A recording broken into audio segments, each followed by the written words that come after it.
ನಮಸ್ತೆ ಸ್ನೇಹಿತರೆ, ಇವತ್ತು ನಾವು ಅಂತಿಮ BA ಇತಿಹಾಸ ಕೋರ್ಸ್ 5ರಲ್ಲಿ ಬಂದಿರುವಂತಹ ಮುಖ್ಯವಾದ ಪ್ರಶ್ನೆಗಳ ಪಾಯಿಂಟ್ಸ್ಗಳನ್ನು ನೋಡ್ಕೊಳ್ತಾ ಹೋಗುವ. ಈಗಾಗಲೇ ನಾವು ಅಂತಿಮ BA ಇತಿಹಾಸದಲ್ಲಿ ಕೋರ್ಸ್ 3ರಲ್ಲಿರುವಂತಹ ಪ್ರಶ್ನೆಗಳು, ಕೋರ್ಸ್ 4ರಲ್ಲಿ ಬಂದಿರುವಂತಹ ಮುಖ್ಯವಾದ ಪ್ರಶ್ನೆಗಳ ಪಾಯಿಂಟ್ಸ್ಗಳನ್ನು ತಿಳ್ಕೊಂಡಿದ್ದೇವೆ. ಇವತ್ತು ಕೋರ್ಸ್ 5ರಲ್ಲಿ ಬಂದಿರುವಂತಹ ಪ್ರಶ್ನೆಗಳು ಯಾವುದು ಅಂತ ನೋಡಿಕೊಂಡು ಅದರ ಪಾಯಿಂಟ್ಸ್ಗಳನ್ನು ತಿಳಿತಾ ಹೋಗುವ.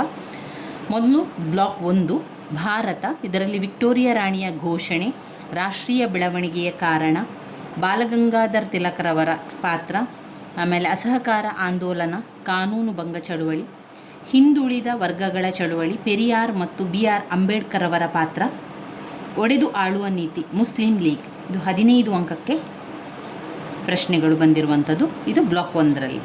ಇನ್ನು ಬ್ಲಾಕ್ 2ರಲ್ಲಿ ನೋಡಿದರೆ ಚೀನಾ, ಬಾಕ್ಸರ್ ದಂಗೆ, ಡಾಕ್ಟರ್ ಸನ್ಯಾತ್ ಸೇನ್ ಅವರ ಪಾತ್ರ, 1911ರ ಕ್ರಾಂತಿಯ ಕಾರಣ ಮತ್ತು ಪರಿಣಾಮಗಳು, ಚೀನಾ ಜಪಾನ್ ಯುದ್ಧದ ಕಾರಣ ಮತ್ತು ಪರಿಣಾಮಗಳು, ರಾಷ್ಟ್ರೀಯವಾದಿಗಳು ಕಮ್ಯುನಿಸ್ಟರ ನಡುವಿನ ಸಂಘರ್ಷ. ಇನ್ನು ಬ್ಲಾಕ್ 3 ಜಪಾನ್, ಎರಡು ಮಹಾಯುದ್ಧಗಳ ನಡುವಿನ ಜಪಾನ್, ಆಮೇಲೆ ಮಿತ್ರ ಪಕ್ಷಗಳ ಆಳ್ವಿಕೆಯ ಬಗ್ಗೆ, ಇಂಡೋನೇಷ್ಯಾದಲ್ಲಿ ರಾಷ್ಟ್ರೀಯತೆಯ ಬೆಳವಣಿಗೆ, ಡಾಕ್ಟರ್ ಸುಕರ್ನೋ ಅವರ ಪಾತ್ರ, ಹೋ ಚಿ ಮಿನ್ ಅವರ ಪಾತ್ರ. ಬ್ಲಾಕ್ 4 ಆಧುನಿಕ ಭಾರತ, ವಿಭಜನೆಯ ಸಮಸ್ಯೆಗಳು, ಭಾರತ ಸಂವಿಧಾನದ ರಚನೆ, ಡಾಕ್ಟರ್ BR ಅಂಬೇಡ್ಕರ್ ಅವರ ಲಕ್ಷಣಗಳು, ಆಮೇಲೆ ವಿದೇಶಾಂಗ ನೀತಿಯ ಲಕ್ಷಣಗಳನ್ನು ಓದ್ಕೊಳ್ಬೇಕು.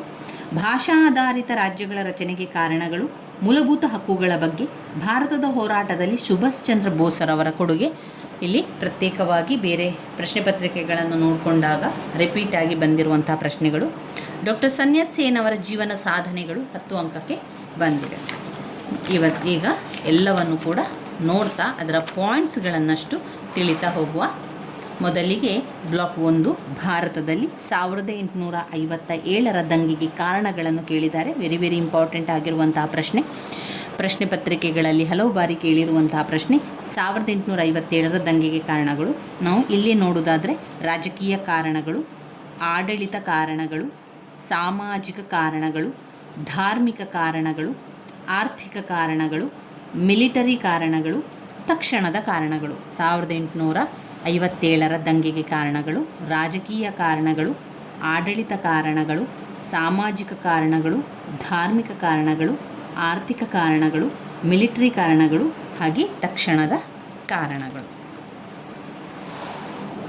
1857ರ ದಂಗೆಯ ಕಾರಣಗಳು ಪುಟ ಸಂಖ್ಯೆ 2ರಲ್ಲಿದೆ ನೋಡಿ. 5 ಅಂಕಕ್ಕೆ ಹಳೆಯ ಪ್ರಶ್ನೆ ಪತ್ರಿಕೆಯಲ್ಲಿ 5 ಅಂಕಕ್ಕೂ ಕೂಡ ಕೇಳಿದ್ದಾರೆ. 10 ಅಂಕಕ್ಕೂ ಕೂಡ ಬಂದಿರುವಂತಹ ಪ್ರಶ್ನೆಯಾಗಿದೆ. ಇವಿಷ್ಟು ಕಾರಣಗಳನ್ನು, ಪಾಯಿಂಟ್ಸ್ಗಳನ್ನು ಸರಿಯಾಗಿ ತಿಳ್ಕೊಳ್ಳಿ ಸ್ನೇಹಿತರೆ. ಆ ಪಾಯಿಂಟ್ಸ್ಗಳನ್ನು ಅರ್ಥ ಮಾಡ್ಕೊಳ್ಳಿ. ಇಲ್ಲ ಅಂತಾದರೆ ಬಾಯ್ಪಾಠ ಮಾಡಿ ಆದರೂ ಆ ಪಾಯಿಂಟ್ಸ್ಗಳನ್ನು ಸರಿಯಾಗಿ ಕಲ್ತ್ಕೊಳ್ಳಿ. ರಾಜಕೀಯ ಕಾರಣಗಳು, ಆಡಳಿತ ಕಾರಣಗಳು, ಸಾಮಾಜಿಕ ಕಾರಣಗಳು, ಧಾರ್ಮಿಕ ಕಾರಣಗಳು, ಆರ್ಥಿಕ ಕಾರಣಗಳು, ಮಿಲಿಟರಿ ಕಾರಣಗಳು, ತಕ್ಷಣದ ಕಾರಣಗಳು.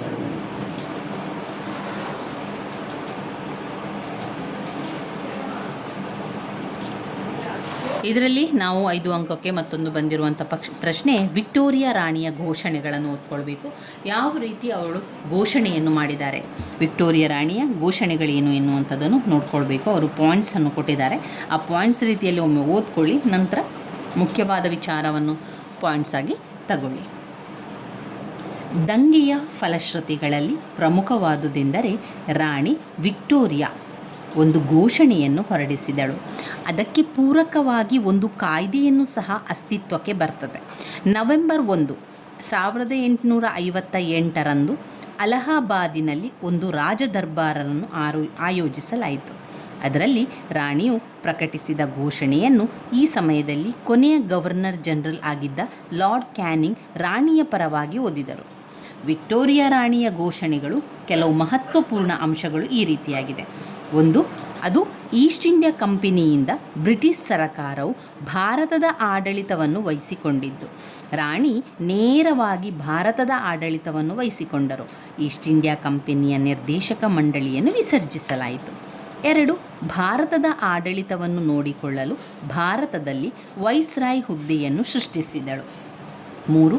ಭಾರತಕ್ಕೆ ಸಂಬಂಧಿಸಿದಂತೆ ಕಾರ್ಯದರ್ಶಿ ಮತ್ತು ಆತನ ಒಂದು ಮಂಡಳಿಯನ್ನು ರಚಿಸಿ ಭಾರತದ ಸಂಪೂರ್ಣ ಆಡಳಿತದ ಜವಾಬ್ದಾರಿಯನ್ನು ಈತನಿಗೆ ವಹಿಸಲಾಯಿತು. 4. ಭಾರತದ ಧಾರ್ಮಿಕ ವಿಚಾರಗಳಲ್ಲಿ ಅಡ್ಡಿ ಬರುವುದಿಲ್ಲ ಎಂದು ಹೇಳಲಾಯಿತು. 5. ರಾಜರು ಮಕ್ಕಳನ್ನು ದತ್ತು ತೆಗೆದುಕೊಳ್ಳುವುದನ್ನು ಒಪ್ಪಿಕೊಳ್ಳಲಾಯಿತು. ಈ ಮೂಲಕ ಭಾರತ ದೇಶದಲ್ಲಿ ಅಶಾಂತಿಗೆ ಕಾರಣವಾಗಿದ್ದ ದತ್ತು ಅನೂರ್ಜಿತ ಉಪಬಂಧವನ್ನು ರದ್ದುಗೊಳಿಸಲಾಯಿತು. ಇದರಿಂದಾಗಿ ಮಕ್ಕಳಿಲ್ಲದ ಭಾರತೀಯ ಅರಸೊತ್ತಿಗೆಗಳನ್ನು ಬ್ರಿಟಿಷ್ ಸರ್ಕಾರ ವಹಿಸಿಕೊಳ್ಳುವ ಪರಿಸ್ಥಿತಿಯು ಕೊನೆಗೊಂಡಿತು. 6. ಬ್ರಿಟಿಷ್ ಪ್ರಜೆಗಳನ್ನು ಕೊಲ್ಲುವುದರಲ್ಲಿ ನೇರವಾಗಿ ಭಾಗವಹಿಸಿದವರನ್ನು ಹೊರತುಪಡಿಸಿ ದಂಗೆಯಲ್ಲಿ ಪಾಲ್ಗೊಂಡಿದ್ದ ಇತರ ಎಲ್ಲರಿಗೂ ಸಾರ್ವತ್ರಿಕ ಕ್ಷಮಾದಾನ ನೀಡಲಾಯಿತು. ಅದುವರೆಗೆ ಅಸ್ತಿತ್ವದಲ್ಲಿದ್ದ ಗವರ್ನರ್ ಜನರಲ್ ಎನ್ನುವ ಹುದ್ದೆಯನ್ನು ಬ್ರಿಟಿಷ್ ಸರ್ಕಾರದ ಪರವಾಗಿ ಆಡಳಿತ ಮಾಡಲು ವೈಸ್ರಾಯ್ ಎಂದು ಬದಲಾಯಿಸಲಾಯಿತು. ಇವಿಷ್ಟು ವಿಕ್ಟೋರಿಯಾ ರಾಣಿಯ ಘೋಷಣೆಗಳಾಗಿದೆ. ಓದ್ಕೊಳ್ಳಿ, ಅದು ಇಂಪಾರ್ಟೆಂಟ್ ಆಗಿರುವಂಥದ್ದು. ಇನ್ನು ಬರುವಂಥದ್ದು ಘಟಕ 2, ರಾಷ್ಟ್ರೀಯತೆ ಬೆಳೆಯಲು ಕಾರಣವಾದ ಅಂಶಗಳು.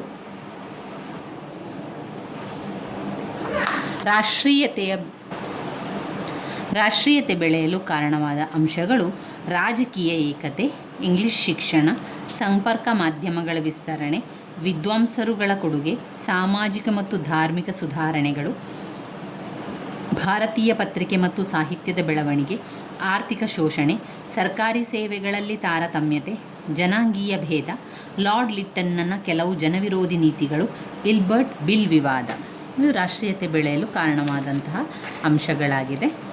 ಇಲ್ಲಿ ನೀವು ನೋಡ್ಬೋದು, ಮತ್ತೊಮ್ಮೆ ಪಾಯಿಂಟ್ಸ್ಗಳನ್ನು ಹೇಳ್ತಾ ಹೋಗ್ತೇನೆ. ರಾಷ್ಟ್ರೀಯತೆ ಬೆಳೆಯಲು ಕಾರಣವಾದಂತಹ ಅಂಶಗಳು: ರಾಜಕೀಯ ಏಕತೆ, ಇಂಗ್ಲಿಷ್ ಶಿಕ್ಷಣ, ಸಂಪರ್ಕ ಮಾಧ್ಯಮಗಳ ಬೆಳವಣಿಗೆ, ವಿದ್ವಾಂಸರುಗಳ ಕೊಡುಗೆ, ಸಾಮಾಜಿಕ ಮತ್ತು ಧಾರ್ಮಿಕ ಸುಧಾರಣಾವಾದಿಗಳು, ಭಾರತೀಯ ಪತ್ರಿಕೆ ಮತ್ತು ಸಾಹಿತ್ಯದ ಬೆಳವಣಿಗೆ, ಆರ್ಥಿಕ ಶೋಷಣೆ, ಸರ್ಕಾರಿ ಸೇವೆಗಳಲ್ಲಿ ತಾರತಮ್ಯತೆ, ಲಾರ್ಡ್ ಲಿಟ್ಟನ್ನ ಕೆಲವು ಜನವಿರೋಧಿ ನೀತಿಗಳು, ಇಲ್ಬರ್ಟ್ನ ಬಿಲ್ ವಿವಾದ.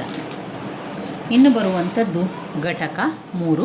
ಘಟಕ 3ರಲ್ಲಿ ಕಾಂಗ್ರೆಸ್ಸಿನ ಮಂದಗಾಮಿಗಳ ಕಾಲದ ಪಾಯಿಂಟ್ಸ್ಗಳನ್ನು ನೋಡುವ.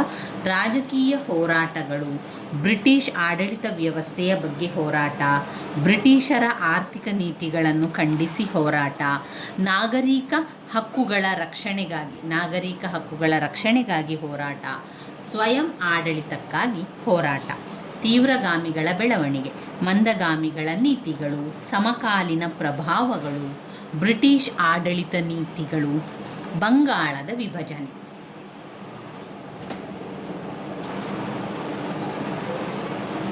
ಹೋಮ್ ರೂಲ್ ಚಳುವಳಿ 1916ರ ಹೋಮ್ ರೂಲ್ ಚಳುವಳಿಯ ಬಗ್ಗೆ ಕೇಳಿದ್ದಾರೆ. ಮುಖ್ಯವಾಗಿರುವಂತಹ ಪ್ರಶ್ನೆ. ಅದರಲ್ಲಿ ಪಾಯಿಂಟ್ಸ್ ಅಂತ ಇಲ್ಲ, ನಾವು ಓದ್ತಾ ಹೋಗಿ ಅದರ ವಿವರಣೆಯನ್ನು, ಅಲ್ಲಿ ಆಗಿರುವಂತಹ ಘಟನೆ, ಅದು ಕೆಲವೊಂದು ಘಟನೆಗಳಾಗಿರುವಂಥದ್ದು. ಜಲಿಯನ್ ವಾಲ್ಬಾಗ್ ದುರಂತ ಕೂಡ ಹಾಗೆ ಒಂದು ಘಟನೆ ಆಗಿರುವಂಥದ್ದು, ಒಂದು ದುರಂತ ಆಗಿರುವಂಥದ್ದು. ಅದನ್ನು ನಾವು ಬರಿಬೇಕಾಗಿರುವಂಥದ್ದು. ಅದೆಲ್ಲ ಮುಖ್ಯವಾಗಿರುವಂತಹ ಪ್ರಶ್ನೆಗಳಾಗಿದೆ. ಇನ್ನು ಖಿಲಾಫತ್ ಅಸಹಕಾರ ಆಂದೋಲನ 10 ಅಂಕಕ್ಕೆ, ಕಾನೂನು ಭಂಗ ಚಳುವಳಿ ಕೂಡ 10 ಅಂಕಕ್ಕೆ ಬಂದಿರುವಂತಹ ಪ್ರಶ್ನೆ. ಇನ್ನು ಖಿಲಾಫತ್ ಅಸಹಕಾರ ಆಂದೋಲನದಲ್ಲಿ ಪಾಯಿಂಟ್ಸ್ಗಳಿದೆ. ರೌಲತ್ ಕಾಯ್ದೆ, ಜಲಿಯನ್ ವಾಲ್ಬಾಗ್ ದುರಂತ. 2. ಖಿಲಾಫತ್ ಚಳುವಳಿ. 3. ನಾಗ್ಪುರ ಕಾಂಗ್ರೆಸ್ ಅಧಿವೇಶನ. ಅಸಹಕಾರ ಚಳುವಳಿ. 5. ಅಸಹಕಾರ ಚಳುವಳಿಯ ಮುನ್ನಡೆ. ಚೌರಿ ಚೌರ ದುರಂತ. ಅಸಹಕಾರ ಚಳುವಳಿಯ ಪರಿಣಾಮಗಳು. ಕಾನೂನು ಭಂಗ ಚಳುವಳಿ ಕಾನೂನು ಭಂಗ ಚಳುವಳಿಯಲ್ಲಿ ಸ್ವರಾಜ್ಯ ಪಕ್ಷ, ಸೈಮನ್ ಆಯೋಗ, ಕಾನೂನು ಭಂಗ ಚಳುವಳಿ, ಉಪ್ಪಿನ ಸತ್ಯಾಗ್ರಹ, ಗಾಂಧಿ ಇರ್ವಿನ್ ಒಪ್ಪಂದ, ಪೂನಾ ಒಪ್ಪಂದ. ಇವಿಷ್ಟನ್ನು ಇದರಲ್ಲಿ ಓದ್ಕೊಳ್ಳಿ. ಇನ್ನು ಕ್ರಿಪ್ಸ್ ಆಯೋಗ, ಶಾಸನ ಸಭೆಗಳಿಗೆ, ರಾಜ್ಯಾಂಗ ಸಭೆ, ಸಂವಿಧಾನ ರೂಪಿಸುವುದು, ಒಕ್ಕೂಟ ಸೇರಲಿಚ್ಛಿಸುವುದು, ಭಾರತದ ಒಕ್ಕೂಟ, ಈ ಕೆಳಗಿಂದ ಸುಧಾರಣೆಗಳನ್ನು ಕ್ರಿಪ್ಸ್ ಆಯೋಗದ ಮೂಲಕ ಮಾಡಲಾಗಿರುವಂಥದ್ದು. ಅದು 5 ಅಂಕಕ್ಕೆ ಕೇಳುವಂಥ ಪ್ರಶ್ನೆ. ಇನ್ನು ಘಟಕ 5ರಲ್ಲಿ ನಾವು ನೋಡುವುದಾದರೆ ಪೆರಿಯಾರು ಮತ್ತು ಡಾಕ್ಟರ್ BR ಅಂಬೇಡ್ಕರ್ ಅವರ ಪಾತ್ರಗಳನ್ನು ಬರೀಬೇಕಾಗ್ತದೆ. ಇದರಲ್ಲಿ ಅವರು ಪಾಯಿಂಟ್ಸ್ ರೀತಿಯಲ್ಲಿ ಕೊಡಲಿಲ್ಲ, ನಾವೇ ಪಾಯಿಂಟ್ಸನ್ನು ಮಾಡಿಕೊಂಡು ಓದ್ತಾ ಹೋಗಬೇಕು. ಮೊದಲಿಗೆ ಪೆರಿಯಾರು ರಾಮಸ್ವಾಮಿಯವರ ಇಲ್ಲಿ ನಾನು ಮಾಡಿರುವಂಥ ಪಾಯಿಂಟ್ಸ್ಗಳನ್ನು ನಿಮಗೆ ತಿಳಿಸ್ತಾ ಇರುವಂಥದ್ದು. ನೀವು ಅದನ್ನು ಒಮ್ಮೆ ಓದ್ಕೊಂಡು ಯಾವುದನ್ನು ಪಾಯಿಂಟ್ಸ್ ಆಗಿ ಮಾಡ್ಕೊಳ್ಬೋದು ಎನ್ನುವಂತೆ ನೀವು ಕೂಡ ನೋಡಿ ಪಾಯಿಂಟ್ಸನ್ನು ಮಾಡ್ಕೊಳ್ಬೋದು. ಇಲ್ಲಿ ನಾನು ಓದ್ಕೊಂಡು ಅದರ ಯಾವುದು ಇಂಪಾರ್ಟೆಂಟ್ಸ್ ಆಗಿ ತಗೊಳ್ಬೋದು ಅಂತ ನೋಡಿಕೊಂಡು ಪಾಯಿಂಟ್ಸನ್ನು ಮಾಡಿರುವಂಥದ್ದು. ಪೆರಿಯಾರು ರಾಮಸ್ವಾಮಿ.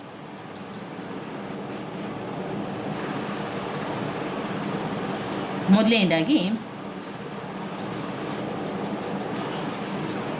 ಹಿಂದುಳಿದ ವರ್ಗಗಳ ಚಳವಳಿ. ದಕ್ಷಿಣ ಭಾರತದ ಆಧುನಿಕ ಇತಿಹಾಸದಲ್ಲಿ ಕಂಡುಬರುವ ಸಾಮಾಜಿಕ ಚಳುವಳಿಯಲ್ಲಿ ಹಿಂದುಳಿದ ವರ್ಗಗಳ ಚಳವಳಿ ಪ್ರಮುಖವಾಗಿದೆ. ಹಿಂದುಳಿದವರು ಎಂದರೆ ಸಾಮಾಜಿಕವಾಗಿ, ಆರ್ಥಿಕವಾಗಿ, ರಾಜಕೀಯವಾಗಿ ಹಿಂದುಳಿದಿದ್ದು ಬ್ರಾಹ್ಮಣರೇತರರು ಎಂದರ್ಥ. ಸಾಮಾಜಿಕವಾಗಿ, ಆರ್ಥಿಕವಾಗಿ, ಶೈಕ್ಷಣಿಕವಾಗಿ ಹಿಂದುಳಿದಿದ್ದ ಜನರಿಗೆ ಸಾಮಾಜಿಕ ನ್ಯಾಯ ದೊರಕಿಸಿಕೊಡುವುದು, ಸರಕಾರಿ ಸೇವೆಯಲ್ಲಿ ಮೀಸಲಾತಿ ದೊರಕಿಸಿಕೊಡುವುದು, ಅವರ ಆರ್ಥಿಕ ಸ್ಥಿತಿಗತಿಗಳನ್ನು ಉತ್ತಮಪಡಿಸುವುದು ಈ ಚಳುವಳಿಯ ಮುಖ್ಯ ಉದ್ದೇಶವಾಗಿತ್ತು. ಹಿಂದುಳಿದ ವರ್ಗಗಳ ಏಳಿಗೆಗಾಗಿ ಸ್ವಾಭಿಮಾನದ ಹಣತೆಯನ್ನು ಹಚ್ಚಿದವರು ಜ್ಯೋತಿ ಬಾಪುಲೆಯವರು. ತಳವರ್ಗಗಳ ಶೈಕ್ಷಣಿಕ ಅಭಿವೃದ್ಧಿಗಾಗಿ ಅಪಾರವಾಗಿ ಶ್ರಮಿಸಿದರು. ಸತ್ಯಶೋಧಕ ಸಮಾಜ ತಳವರ್ಗಗಳ ಸಾಮಾಜಿಕ ಉನ್ನತಿ ಸಾಧಿಸಲೆಂದೇ ಸ್ಥಾಪಿಸಿದ ಸಂಸ್ಥೆಯಾಗಿತ್ತು. ಫುಲೆ ಅವರಿಂದ ಪ್ರಭಾವಿತರಾಗಿ ನಮ್ಮ ವರ್ಗಗಳ ಏಳಿಗೆಗಾಗಿ ಶ್ರಮಿಸಿದರು. ಡಾಕ್ಟರ್ BR ಅಂಬೇಡ್ಕರ್ ಅಂತೆಯೇ ತಮಿಳುನಾಡಿನಲ್ಲಿ ಸ್ವಾಭಿಮಾನದ ಚಳುವಳಿಯನ್ನು ಆರಂಭಿಸಿದವರು ಪೆರಿಯಾರ್ ರಾಮಸ್ವಾಮಿ. ಪೆರಿಯಾರ್ ರಾಮಸ್ವಾಮಿಯವರ ಬಗ್ಗೆ ತಿಳ್ಕೊಳ್ಳುವ. ಪೆರಿಯಾರು ತಾಂತೆ ಪೆರಿಯಾರ್ ಎಂದೇ ಪ್ರಖ್ಯಾತರಾಗಿರುವ ರಾಮಸ್ವಾಮಿಯವರು ಸಾಮಾಜಿಕ ಸುಧಾರಕರಾಗಿ ಸೇವೆ ಸಲ್ಲಿಸಿದ್ದಾರೆ. ಅದನ್ನು ನಾವು ಪಾಯಿಂಟ್ಸ್ ಮುಖಾಂತರ ಮಾಡ್ಕೊಳ್ತಾ ಹೋಗಬೇಕು. 1 ಸಾಮಾಜಿಕ ಸುಧಾರಕರಾಗಿದ್ದಾರೆ, 2 ರಾಜಕೀಯ ಧುರೀಣರಾಗಿದ್ದಾರೆ, 4 ದ್ರಾವಿಡ ಕಜಗಂ ಎಂಬ ಬಿರುದನ್ನು ಪಡೆದಿದ್ದಾರೆ, ರಾಜಕೀಯ ಪಕ್ಷದ ಸ್ಥಾಪಕರಾಗಿದ್ದಾರೆ, 6 ಸಮಾಜದಲ್ಲಿ ತಾಂಡವಾಡುತ್ತಿದ್ದ ಅಸಮಾನತೆ, ತಾರತಮ್ಯ, ಪುರೋಹಿತಶಾಹಿ ವರ್ಗದ ದಬ್ಬಾಳಿಕೆಯನ್ನು ನೋಡಿ ಆಕ್ರೋಶಗೊಂಡಿದ್ದಾರೆ. ಪಾಯಿಂಟ್ ನಂಬರ್ 7, ಜಾತಿ ವ್ಯವಸ್ಥೆಯ ವಿರುದ್ಧ ಪೆರಿಯಾರು ಎತ್ತಿದ ಧ್ವನಿ ಇಂದಿಗೂ ಅರ್ಥಪೂರ್ಣವಾಗಿದೆ. ಮೂಢನಂಬಿಕೆಗಳನ್ನು ವಿರೋಧಿಸಿ ಬ್ರಾಹ್ಮಣರ ಪುರೋಹಿತಶಾಹಿತ್ವದ ವಿರುದ್ಧ ಗುಡುಗಿದರು. 8 ಮದ್ಯಪಾನ, ನರೋಧ, ಅಸ್ಪೃಶ್ಯತೆಯ ನಿರ್ಮೂಲನ, ವರದಕ್ಷಿಣೆ ಪದ್ಧತಿ, ಸತಿ ಪದ್ಧತಿ, ದೇವದಾಸಿ ಪದ್ಧತಿಗಳನ್ನು ವಿರೋಧಿಸಿದರು. 9 ಮಹಿಳಾ ಸಮಾನತೆಯನ್ನು ಪ್ರತಿಪಾದಿಸಿದರು, ಕಂದಾಚಾರವನ್ನು ವಿರೋಧಿಸಿದರು. 10 ಅಸಹಕಾರ ಚಳುವಳಿಯಲ್ಲಿ ಪಾಲ್ಗೊಂಡು ಸೆರೆಮನೆ ವಾಸವನ್ನು ಅನುಭವಿಸಿದರು, ಅಸ್ಪೃಶ್ಯತೆ ನಿರ್ಮೂಲನಕ್ಕಾಗಿ ಹೋರಾಟವನ್ನು ಆರಂಭಿಸಿದರು. 11 ಸರಕಾರಿ ಕೆಲಸ ಹಾಗೂ ಶಿಕ್ಷಣದಲ್ಲಿ ಮೀಸಲಾತಿ ತರಲು ಕಾಂಗ್ರೆಸ್ನ ಮೂಲಕ ಪ್ರಣಾಳಿಕೆ ಮಂಡಿಸಲು ಆಗ್ರಹಿಸಿದರು.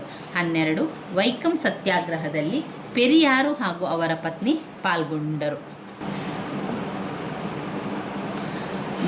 ಅಲ್ಲಿ ದೇವಸ್ಥಾನವಿರಲಿ, ಅಲ್ಲಿಗೆ ಹೋಗುವ ದಾರಿಯಲ್ಲೂ ದಲಿತರಿಗೆ ಪ್ರವೇಶವಿರಲಿಲ್ಲ. ಅದರ ವಿರುದ್ಧ ಸತ್ಯಾಗ್ರಹವೇ ನಡೆಯಿತು. ಅದರಲ್ಲಿ ಪಾಲ್ಗೊಂಡಿದ್ದರಿಂದ ಪೆರಿಯಾರರಿಗೆ ವೈಕಂ ವೀರನ್ ಎಂಬ ಬಿರುದು ಕೂಡ ನೀಡಲಾಯಿತು. ಪೆರಿಯಾರರ ಅತ್ಯಂತ ಪ್ರಮುಖವಾದ ಕೊಡುಗೆ ಸ್ವಾಭಿಮಾನಿ ಚಳುವಳಿ, ಇವರ ಪ್ರಮುಖ ಉದ್ದೇಶ. ಪಾಯಿಂಟ್ ನಂಬರ್ 12 ಸರಕಾರಿ ಕೆಲಸ ಮತ್ತು ಶಿಕ್ಷಣದಲ್ಲಿ ಬ್ರಾಹ್ಮಣರೇತರರಿಗೆ ಮೀಸಲಾತಿ ದೊರಕಿಸಿಕೊಡುವುದು. 1925ರ ನಂತರ ಪೆರಿಯಾರು ಈ ಬ್ರಾಹ್ಮಣರೇತರ ಚಳುವಳಿ ಅಥವಾ ಸ್ವಾಭಿಮಾನ ಚಳುವಳಿಯನ್ನು ತೀವ್ರಗೊಳಿಸಿದರು. 13ನೇ ಪಾಯಿಂಟ್ ಬ್ರಾಹ್ಮಣರೇತರರಿಗೆ ಸಾಮಾಜಿಕ ನ್ಯಾಯ ಒದಗಿಸಲು ಕಾರ್ಯನಿರತರಾಯಿತು. ದ್ರಾವಿಡ ಕಜಗಂ ಎಂಬ ಪಕ್ಷವನ್ನು ಸ್ಥಾಪಿಸಿದರು. ಈ ಪಕ್ಷವು ಸಾಮಾಜಿಕ ಕ್ರಾಂತಿಯನ್ನುಂಟು ಮಾಡಿ ಜಾತಿಯ ಅಸಮಾನತೆ ತೊಡೆದುಹಾಕಲು ಶ್ರಮಿಸಿತು. 15 1973ರಲ್ಲಿ ಪೆರಿಯಾರರು ಮರಣ ಹೊಂದಿದರು. ಆದರೂ ಅವರು ಹಚ್ಚಿಸಿದ ಸಮಾನತೆಯ ಹಣತೆ ಇಂದಿಗೂ ತಮಿಳುನಾಡಿನಲ್ಲಿ ಬೆಳಕು ಚೆಲ್ಲಿದೆ. ಇವಿಷ್ಟು ಪೆರಿಯಾರು ರಾಮಸ್ವಾಮಿಯವರ ಒಂದು ಸಾಧನೆ. ಡಾಕ್ಟರ್ BR ಅಂಬೇಡ್ಕರ್ ಅವರ ಸಾಧನೆಗಳನ್ನು ನೋಡಿದರೆ ಅವರು ದಲಿತರ ಉದ್ಧಾರಕ್ಕಾಗಿ ಅಂಬೇಡ್ಕರ್ ಅವರು ಬೇರೆ ಬೇರೆ ಕಾರ್ಯಗಳನ್ನು ಕೈಗೊಂಡರು. ಒಂದು ದಲಿತರ ಸಂಘಟನೆ,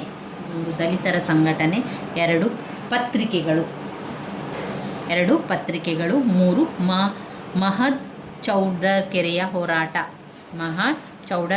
ಹೋರಾಟ, 4 ಸೈಮನ್ ಕಮಿಷನ್, 5 ನಾಸಿಕ್ ಸತ್ಯಾಗ್ರಹ, 6 ಅಮರಾವತಿ ಸತ್ಯಾಗ್ರಹ, 7 ದುಂಡು ಮೇಜಿನ ಸಮ್ಮೇಳನ, ದುಂಡು ಮೇಜಿನ ಸಮ್ಮೇಳನ. 8 ಪೂನಾ ಒಪ್ಪಂದ. 8 ಪೂನಾ ಒಪ್ಪಂದ. 9 ಸ್ವತಂತ್ರ ಕಾರ್ಮಿಕ ಪಕ್ಷ. 9 ಸ್ವತಂತ್ರ ಕಾರ್ಮಿಕ ಪಕ್ಷ. ಸ್ವತಂತ್ರ ಕಾರ್ಮಿಕ ಪಕ್ಷ.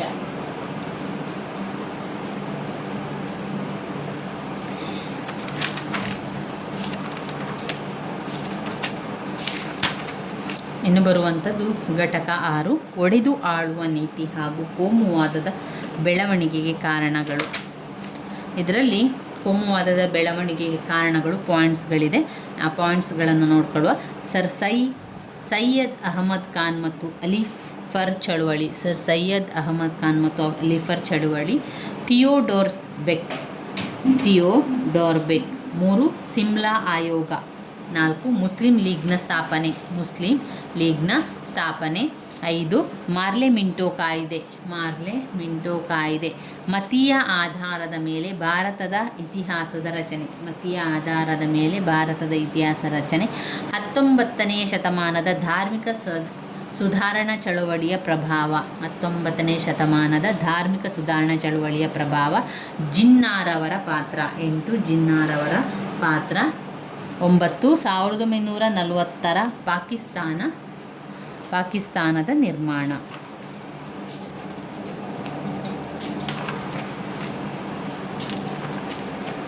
ಇನ್ನು ಬರುವಂಥದ್ದು ಬ್ಲಾಕ್ 2. ಬ್ಲಾಕ್ 2ರಲ್ಲಿ ಮಂಚು ಅರಸರ ದೌರ್ಬಲ್ಯ ಓದ್ಕೊಳ್ಳಿಕ್ಕಿದೆ. ಮಂಚು ಸರಕಾರದ ಅವನತಿಗೆ ಕಾರಣಗಳು. ಬೇರೆ ಬೇರೆ ಪಾಯಿಂಟ್ಸ್ಗಳನ್ನು ಕೊಟ್ಟಿದ್ದಾರೆ. ಒಟ್ಟು 8 ಪಾಯಿಂಟ್ಸ್ಗಳನ್ನು ಕೊಟ್ಟಿದ್ದಾರೆ ಅವರು. ನೇರವಾಗಿ ಅದನ್ನು ನೋಡ್ಕೊಳ್ಳಿ. ಇನ್ನು ಇದರಲ್ಲಿ ನಾವು ನೋಡೋದಾದರೆ ಘಟಕ 8 ಬಾಕ್ಸರ್ ದಂಗೆ. ವೆರಿ ಇಂಪಾರ್ಟೆಂಟ್ ಆಗಿರುವಂಥದ್ದು ಬಾಕ್ಸರ್ ದಂಗೆ. ಹಾಗೆಯೇ ಡಾಕ್ಟರ್ ಸನ್ಯಾತ್ ಸೇನ್ ಅವರ ಒಂದು ಕ್ರಾಂತಿ. ಬಾಕ್ಸರ್ ದಂಗೆಯ ಕಾರಣಗಳು, ಬಾಕ್ಸರ್ ಕ್ರಾಂತಿಯ ವೈಫಲ್ಯಕ್ಕೆ ಕಾರಣಗಳು, ಬಾಕ್ಸರ್ ದಂಗೆಯ ಪರಿಣಾಮಗಳು, ಆಮೇಲೆ 1911ರ ಕ್ರಾಂತಿಯ ಬಗ್ಗೆ ಕೇಳಿದ್ದಾರೆ. ಬೇರೆ ಬೇರೆ ಕ್ರಾಂತಿಗೆ ಕಾರಣಗಳು, ಕ್ರಾಂತಿ ಮುನ್ನಡೆ, ಕ್ರಾಂತಿ ದಮನ, ಕ್ರಾಂತಿ ಸಂಧಾನ. ಮೊದಲಿಗೆ ಬಾಕ್ಸರ್ ಕ್ರಾಂತಿಗೆ ಹಲವಾರು ಕಾರಣಗಳನ್ನು ಕಾಣ್ಬೋದು.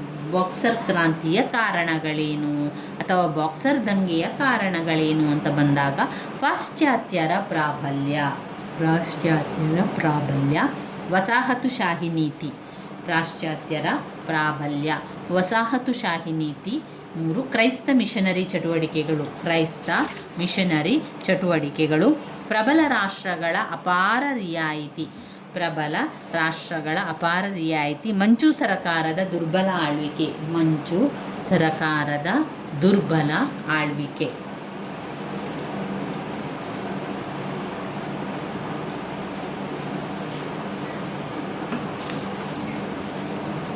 ಬಾಕ್ಸರ್ ಕ್ರಾಂತಿಯ ವೈಫಲ್ಯಕ್ಕೆ ಕಾರಣಗಳನ್ನು ಕೇಳಿದ್ದಾರೆ.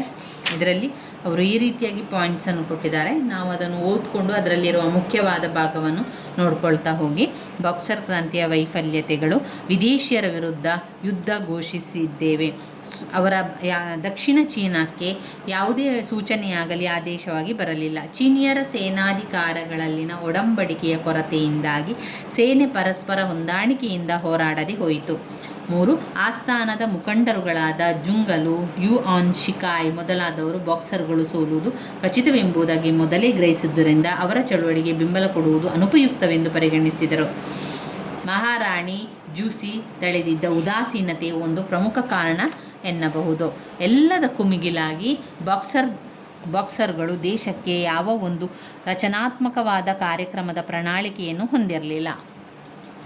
ವಿದೇಶಿಯರನ್ನು ಹೊರದೂಡುವುದೊಂದೇ ಅವರ ಮುಖ್ಯ ಕಾರ್ಯಕ್ರಮವಾಗಿತ್ತು. ಅನಂತರ ದೇಶದಲ್ಲಿ ತಾವು ಕೈಗೊಳ್ಳಬಹುದಾದ ಯೋಜನೆಗಳನ್ನು ಜನತೆಯಲ್ಲಿ ಬಹಿರಂಗಪಡಿಸಲಿಲ್ಲ. ಪರಿಣಾಮವಾಗಿ ಬಹುಮಂದಿ ಬುದ್ಧಿಜೀವಿಗಳು ಈ ಚಳವಳಿಯಿಂದ ದೂರ ಉಳಿದವು. ಇನ್ನು ಬಾಕ್ಸರ್ ಕ್ರಾಂತಿಯ ಪರಿಣಾಮಗಳು. ಡಾಕ್ಟರ್ ಸನ್ಯಾತ್ ಸೇನ್ ಅವರ ಬಗ್ಗೆ ಓದ್ಕೊಳ್ಬೇಕು. ಏನು ಕ್ರಾಂತಿಯ ಪರಿಣಾಮಗಳು ಬಂದಿದೆ ಅದನ್ನು ನೋಡ್ಕೊಳ್ಳಿ. ಆಮೇಲೆ ಡಾಕ್ಟರ್ ಸನ್ಯಾತ್ ಸೇನ್ ಅವರ ಒಂದು ಸ್ಥಾಪನೆ ಇರ್ಬೋದು, ಅವರ ತತ್ವಗಳನ್ನೆಲ್ಲ ಹೇಳ್ತಾ ಹೋಗಬೇಕು. ಪಕ್ಷದ ಪ್ರಮುಖ ಧ್ಯೇಯಗಳು ಅಂತ ಬಂದಾಗ ಮಂಚು ಸಂತತಿ ಅಧಿಕಾರದಿಂದ ಇಳಿಯಬೇಕು. ಎಷ್ಟು ಬೇಗ ಸಾಧ್ಯವೋ ಅಷ್ಟು ಜಾಗ್ರತೆ. ಮಂಚು ಸಂತತಿ ಅಧಿಕಾರದಿಂದ ಇಳಬೇಕು. ಗಣರಾಜ್ಯ ಸ್ಥಾಪನೆಯಾಗಬೇಕು. ರಾಷ್ಟ್ರೀಯ ಸರ್ಕಾರ ಇರತಕ್ಕದ್ದು. ಸಮಾನವಾಗಿ ಹಂಚಿಕೆಯಾಗಬೇಕು. ಭೂಮಿ. ವಿಶ್ವಶಾಂತಿಗಾಗಿ ದುಡಿಯಬೇಕು. ನೆರೆ ರಾಷ್ಟ್ರಗಳೊಡನೆ ಮೈತ್ರಿ ಸಂಬಂಧ ಬೆಳೆಸಿಕೊಳ್ಳುವುದು ಇತ್ಯಾದಿ. ಡಾಕ್ಟರ್ ಸನ್ಯಾಸಿ ಸೇನ್ ಅವರ ತತ್ವಗಳು ರಾಷ್ಟ್ರೀಯತೆ, ಪ್ರಜಾಪ್ರಭುತ್ವ, ಪ್ರಜಾ ಕಲ್ಯಾಣ. ರಾಷ್ಟ್ರೀಯತೆ, ಪ್ರಜಾಪ್ರಭುತ್ವ, ಪ್ರಜಾ ಕಲ್ಯಾಣ. 1911ರ ಕ್ರಾಂತಿ.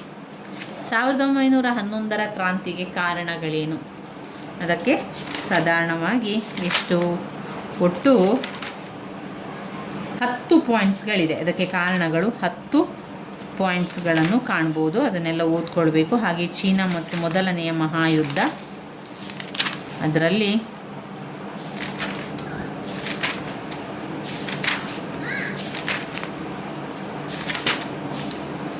ಇನ್ನು ನಾವು ಓದ್ಕೊಳ್ಬೇಕಾಗಿರುವಂಥದ್ದು ಘಟಕ 11 ಕಮ್ಯುನಿಸ್ಟ್ ಪಕ್ಷದ ಏಳಿಗೆ, ರಾಷ್ಟ್ರೀಯವಾದಿಗಳು ಮತ್ತು ಕಮ್ಯುನಿಸ್ಟ್ನ ನಡುವೆ ಸಂಘರ್ಷ. ಅದನ್ನು ಓದ್ಕೊಳ್ಳಿಕ್ಕಿದೆ. ಕ್ರಾಂತಿಯ ಕಾರಣಗಳ ಬಗ್ಗೆ ತಿಳ್ಕೊಳ್ಳುವ. ಕ್ರಾಂತಿಯಲ್ಲಿ ಏನೆಲ್ಲ ಕಾರಣಗಳಿದೆ ಎನ್ನುವಂಥದ್ದನ್ನು ಓದ್ಕೊಳ್ಬೇಕು. 1911ರ ಕ್ರಾಂತಿಗೆ ಕಾರಣಗಳು: 1.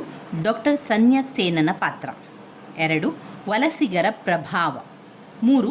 ಹೊಸ ಮಾದರಿಯ ಶಿಕ್ಷಣ. 4. ಉತ್ತಮ ರೀತಿಯ ಸಂಪರ್ಕ ಸಾಧನ. 5. ಪ್ರಾಂತ್ಯಗಳ ಅಸಹಕಾರ. 6. ಕ್ರಾಂತಿಕಾರ ಸಂಸ್ಥೆಗಳ ಚಟುವಟಿಕೆಗಳು. 7. ಮಂಚು ಅರಸರ ದೌರ್ಬಲ್ಯ. 8. ಆರ್ಥಿಕ ಮುಗ್ಗಟ್ಟು. 9. ಕ್ರಾಂತಿಕಾರಗಳ ಧ್ಯೇಯ. 10. ತಕ್ಷಣದ ಕಾರಣಗಳು.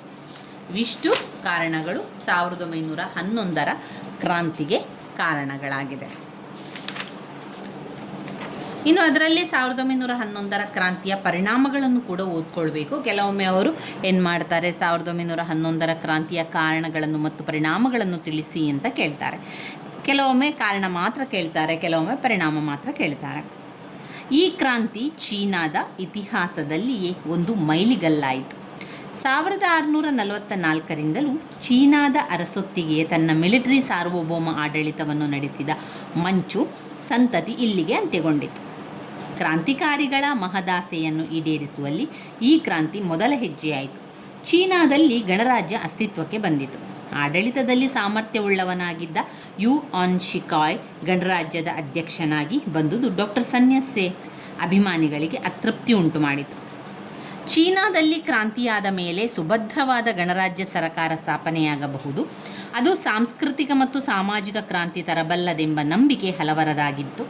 ಆದರೆ ಅದಾವುದೂ ಆಗದೆ ಚೀನಾದಲ್ಲಿ ಪ್ರತಿಗಾಮಿ ಶಕ್ತಿಗಳು ಕ್ರಾಂತಿ ಭಾವನೆಗಳ ವಿರುದ್ಧ ತಲೆ ಎತ್ತಿದುದು ದುರದೃಷ್ಟಕರ ಸಂಗತಿ.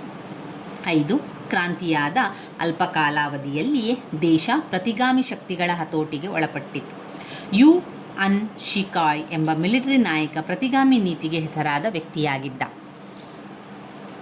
6ನೇ ಪಾಯಿಂಟ್, 1916ರಲ್ಲಿ ಯು ಅನ್ ಶಿಕಾಯ್ ಅಧಿಕಾರದಿಂದ ನಿರ್ಗಮಿಸಿದ ಮೇಲೆ ಚೀನಾದಲ್ಲಿ ಕಮ್ಯುನಿಸಂ ಪ್ರಾಬಲ್ಯಕ್ಕೆ ಬರತೊಡಗಿತು.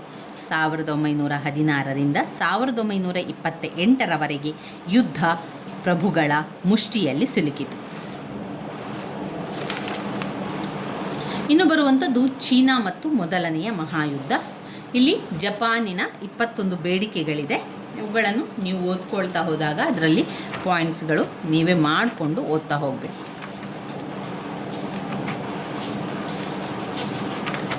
ಇನ್ನು ಇದರಲ್ಲಿ ಯಾವುದನ್ನು ಓದ್ಕೊಳ್ಬೇಕು? ಇನ್ನು ಘಟಕ 11ರಲ್ಲಿ ಬಂದಾಗ ರಾಷ್ಟ್ರೀಯವಾದಿಗಳು ಮತ್ತು ಕಮ್ಯುನಿಸ್ಟರ ನಡುವಿನ ಘರ್ಷಣೆ ಇದೆ. ನೀವು ಟೆಕ್ಸ್ಟ್ ಬುಕ್ಕಲ್ಲಿ ಈ ರೀತಿಯಾಗಿ ಓದ್ತಾ ಇರಬೇಕಾದ್ರೆ ಎಲ್ಲ ಘಟಕವನ್ನು ನೋಡ್ತಾ ಯಾವುದರಲ್ಲಿ ಯಾವುದು ಮುಖ್ಯವಾದ ಪ್ರಶ್ನೆ ಇದೆ ಅಂತ ನೋಡ್ತಾ ಹೋಗಬೇಕು. ಹಳೆಯ ಪ್ರಶ್ನೆ ಪತ್ರಿಕೆಗಳನ್ನು ಮಾತ್ರ ಓದ್ಕೊಳ್ತೇನೆ ಅಂತ ಹೇಳುವಂಥದ್ದು, ಅದು ನೀವು ಸಮಯವೇ ಇಲ್ಲ ಅಂತಾದಾಗ ಹಳೆಯ ಪ್ರಶ್ನೆ ಪತ್ರಿಕೆಗಳಲ್ಲಿ ಬಂದಿರುವಂಥ ಪದೇ ರಿಪೀಟ್ ಆಗಿರುವಂಥ ಪ್ರಶ್ನೆಗಳನ್ನು ಓದ್ಕೊಳ್ಳುವಂಥದ್ದು. ಹಳೆಯ ಪ್ರಶ್ನೆ ಪತ್ರಿಕೆಗಳನ್ನು ಮಾತ್ರ ಓದ್ಕೊಂಡ್ರೆ ನಮ್ಮ ಪುಸ್ತಕ ಸಂಪೂರ್ಣವಾಗಿ ಓದಿ ಮುಗಿಯುವುದಿಲ್ಲ. ಇನ್ನಷ್ಟು ವಿಚಾರಗಳಿರ್ತದೆ, ಇನ್ನಷ್ಟು ಪ್ರಶ್ನೆಗಳಿರ್ತದೆ, ಅದನ್ನು ಕೂಡ ನೀವು ನೋಡ್ಕೊಳ್ಬೇಕು. ಒಂದು ವೇಳೆ ಯಾವುದಕ್ಕೂ ಕೂಡ ಸಮಯವೇ ಇಲ್ಲ ಅಂತಾದರೆ ಕೆಲವೊಂದು ಆಯ್ದ ಪ್ರಶ್ನೆಗಳನ್ನು ಓದ್ಕೊಂಡು ಪರೀಕ್ಷೆಗೆ ಬರೆಯಿರಿ ಸ್ನೇಹಿತರೆ. ಕಮ್ಯುನಿಸ್ಟ್ವಾದಿಗಳು ಮತ್ತು ಕಮ್ಯುನಿಸ್ಟರ ನಡುವಿನ ಘರ್ಷಣೆಯಲ್ಲಿ ಪ್ರಥಮ ಸಂಯುಕ್ತ ರಂಗ, 2 ಚೀನಿ ಸೋವಿಯತ್ ಗಣರಾಜ್ಯ ಸ್ಥಾಪನೆ, ಆಮೇಲೆ ದೀರ್ಘ ಸಂಚಲನ ಆಗುವಂಥದ್ದು.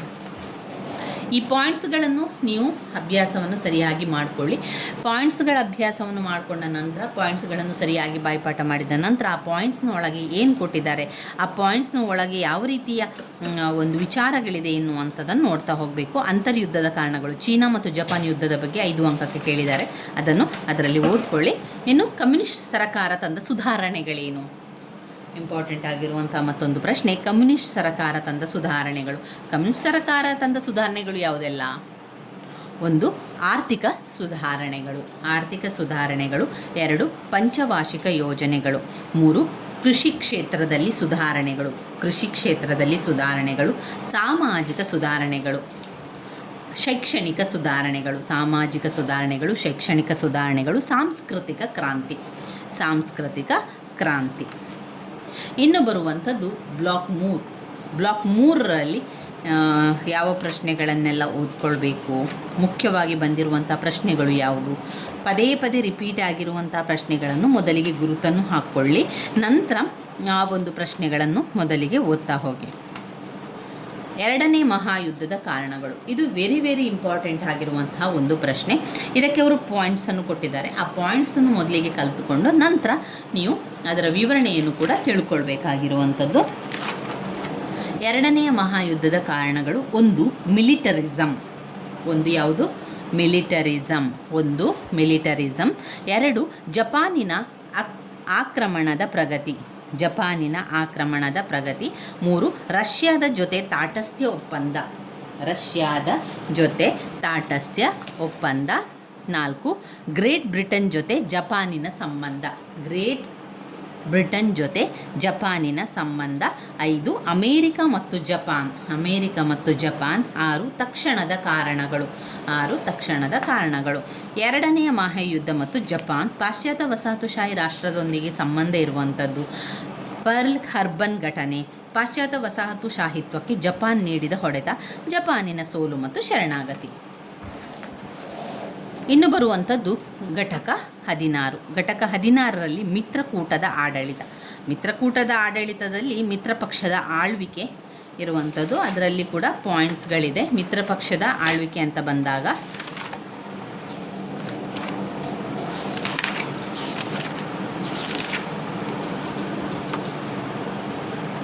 ಮಿತ್ರಪಕ್ಷದ ಆಳ್ವಿಕೆಯನ್ನು ನೋಡ್ಕೊಳ್ಬೇಕು. ಘಟಕ 16.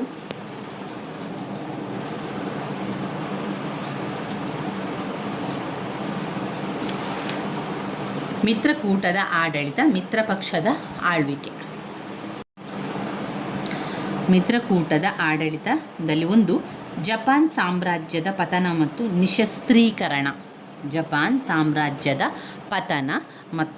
ನಿಶಸ್ತ್ರೀಕರಣ, 2 ಪ್ರಜಾಪ್ರಭುತ್ವದ ಸ್ಥಾಪನೆ, 3 ಸಾಮಾಜಿಕ ಪುನರ್ರಚನೆ ಮತ್ತು ಶೈಕ್ಷಣಿಕ ಸುಧಾರಣೆಗಳು, 4 ಆರ್ಥಿಕ ಸುಧಾರಣೆಗಳು. ಇನ್ನು ಘಟಕ 17 ಇಂಡೋನೇಷ್ಯಾದಲ್ಲಿ ರಾಷ್ಟ್ರೀಯತೆ, ಸುಕರ್ಣೋ ಅವರ ಪಾತ್ರ ಇಂಪಾರ್ಟೆಂಟ್ ಆಗಿರುವಂತಹ ಪ್ರಶ್ನೆ. ಇದರಲ್ಲಿ ಪಾಯಿಂಟ್ಸ್ ಅಂತ ಇಲ್ಲ, ನಾವೇ ಅದನ್ನು ಪಾಯಿಂಟ್ಸನ್ನು ಮಾಡಿಕೊಂಡು ಬರಿತಾ ಹೋಗಬೇಕಾಗಿರುವಂಥದ್ದು. ಇಲ್ಲಿ ನಾನು ಮಾಡಿರುವಂಥ ಪಾಯಿಂಟ್ಸ್ ರೀತಿಯಲ್ಲಿ ನಿಮಗೆ ತಿಳಿಸ್ಕೊಡ್ತಾ ಹೋಗ್ತಾನೆ. ಇಂಡೋನೇಷ್ಯಾದಲ್ಲಿ ಆಧುನೀಕರಣ, ಆರ್ಥಿಕ ಅಭಿವೃದ್ಧಿ ಮತ್ತು ರಾಜಕೀಯ ಏಕೀಕರಣಗಳಾಗಿದ್ದರೂ ಸಹ ಡಚ್ ಆಡಳಿತ ಸಮಯದಲ್ಲಿ 2 ಪ್ರತ್ಯೇಕ ಸಮಾಜಗಳಿದ್ದವು.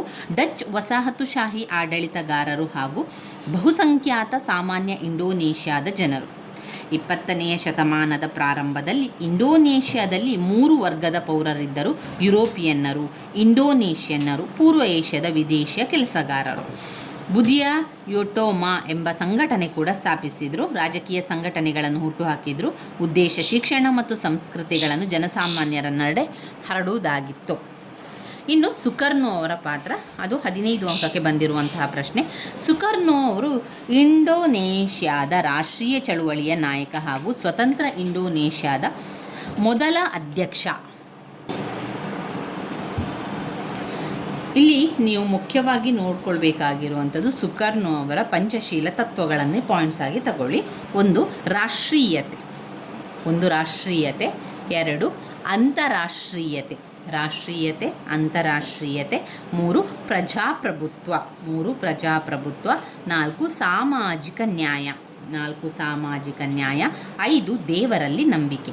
1 ರಾಷ್ಟ್ರೀಯತೆ, 2 ಅಂತಾರಾಷ್ಟ್ರೀಯತೆ, 3 ಪ್ರಜಾಪ್ರಭುತ್ವ, 4 ಸಾಮಾಜಿಕ ನ್ಯಾಯ ಮತ್ತು 5 ದೇವರಲ್ಲಿ ನಂಬಿಕೆ.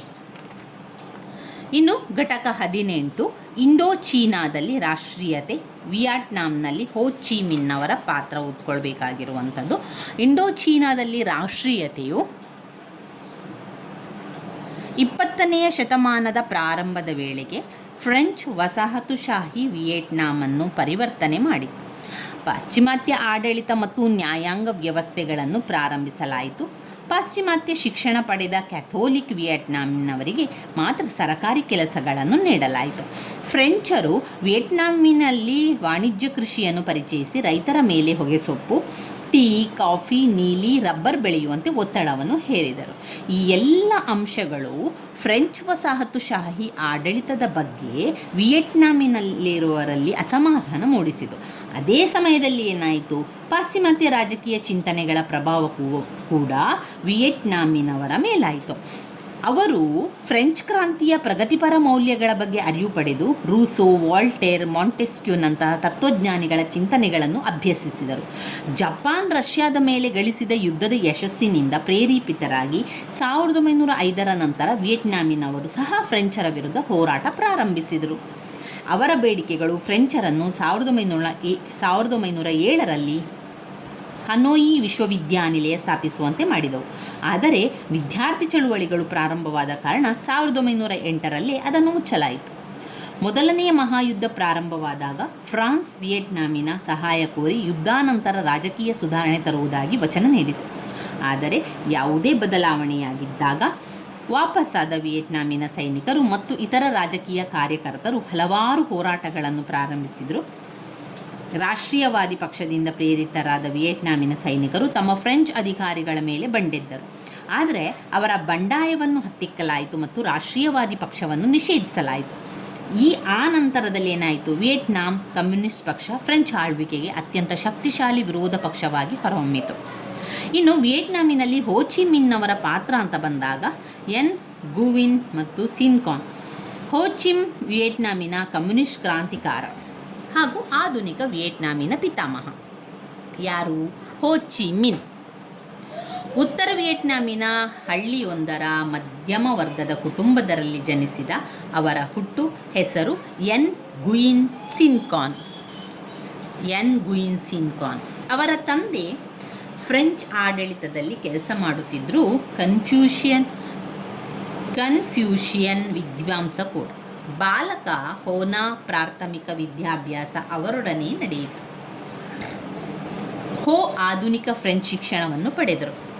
ಆದರೆ ಫ್ರೆಂಚ್ ವಿರೋಧಿ ಪ್ರದರ್ಶನಗಳಲ್ಲಿ ಭಾಗವಹಿಸಿದ್ದರಿಂದ ಅವರಿಗೆ ಉನ್ನತ ವ್ಯಾಸಂಗಕ್ಕೆ ವಿದ್ಯಾರ್ಥಿ ವೇತನ ದೊರಕಲಿಲ್ಲ. ಹಾಗಾಗಿ ಫ್ರೆಂಚ್ ಹಡಗೊಂದರಲ್ಲಿ ಅಡುಗೆ ಮನೆಯ ಸಹಾಯಕನ ಕೆಲಸವೂ ಸೇರಿದಂತೆ ಹಲವಾರು ನೌಕರಿಗಳನ್ನು ಹೋ ಮಾಡಿದರು. 1911ರಿಂದ 1919ರವರೆಗೆ ಹೋ ಪಾಶ್ಚಿಮಾತ್ಯ ಜಗತ್ತಿನಲ್ಲಿ ಸಂಚರಿಸಿದರು. ಮುಖ್ಯವಾಗಿ ಅಮೇರಿಕ ಮತ್ತು ಇಂಗ್ಲೆಂಡ್ಗಳಲ್ಲಿ ಸಿಕ್ಕ ಸಣ್ಣ ಪುಟ್ಟ ಕೆಲಸಗಳನ್ನು ಮಾಡುತ್ತಾ ಜೀವಿಸಿದರು. 1919ರಲ್ಲಿ ಫ್ರಾನ್ಸಿಗೆ ವಾಪಸ್ಸಾದಾಗ ಅವರು ರಾಜಕೀಯದಲ್ಲಿ ಆಸಕ್ತಿ ಬೆಳೆಸಿಕೊಂಡರು. 1923ರಲ್ಲಿ ಹೋ ಸೋವಿಯತ್ ರಷ್ಯಾಕ್ಕೆ ತೆರಳಿದರು. ಅಲ್ಲಿ ಅವರು ಕಾಮಿಂಟರ್ನ್ಗೆ ಕೆಲಸ ಮಾಡಿದರು ಮತ್ತು ಕಮ್ಯುನಿಸಮನ್ನು ಅಭ್ಯಸಿಸಿದರು. ಅಲ್ಲಿಂದ ಚೀನಾದ ಕಾಂಟನ್ಗೆ ಹೋಗಿ ವಿಯೆಟ್ನಾಮಿನ ಯುವಕರನ್ನು ಸಂಘಟಿಸಲಾರಂಭಿಸಿದರು. ಮುಂದಿನ 2 ದಶಕಗಳ ಕಾಲ ಹೋ ದೇಶಭ್ರಷ್ಟರಾಗಿದ್ದುಕೊಂಡು ಹಾಂಗ್ಕಾಂಗ್, ಭಾರತ, ಇಟಲಿ, ಥಾಯ್ಲ್ಯಾಂಡ್, ಚೀನಾಗಳು ಸೇರಿದಂತೆ ಹಲವಾರು ದೇಶಗಳಲ್ಲಿ ತಮ್ಮ ರಾಜಕೀಯ ಚಟುವಟಿಕೆಗಳನ್ನು ಮುಂದುವರಿಸಿದರು. ಈ ಸಮಯದಲ್ಲಿಯೇ 1930ರಲ್ಲಿ ಅವರು ಹಾಂಗ್ಕಾಂಗ್ನಲ್ಲಿ ವಿಯೆಟ್ನಾಂ ಕಮ್ಯುನಿಸ್ಟ್ ಪಕ್ಷವನ್ನು ಸ್ಥಾಪಿಸಿದರು.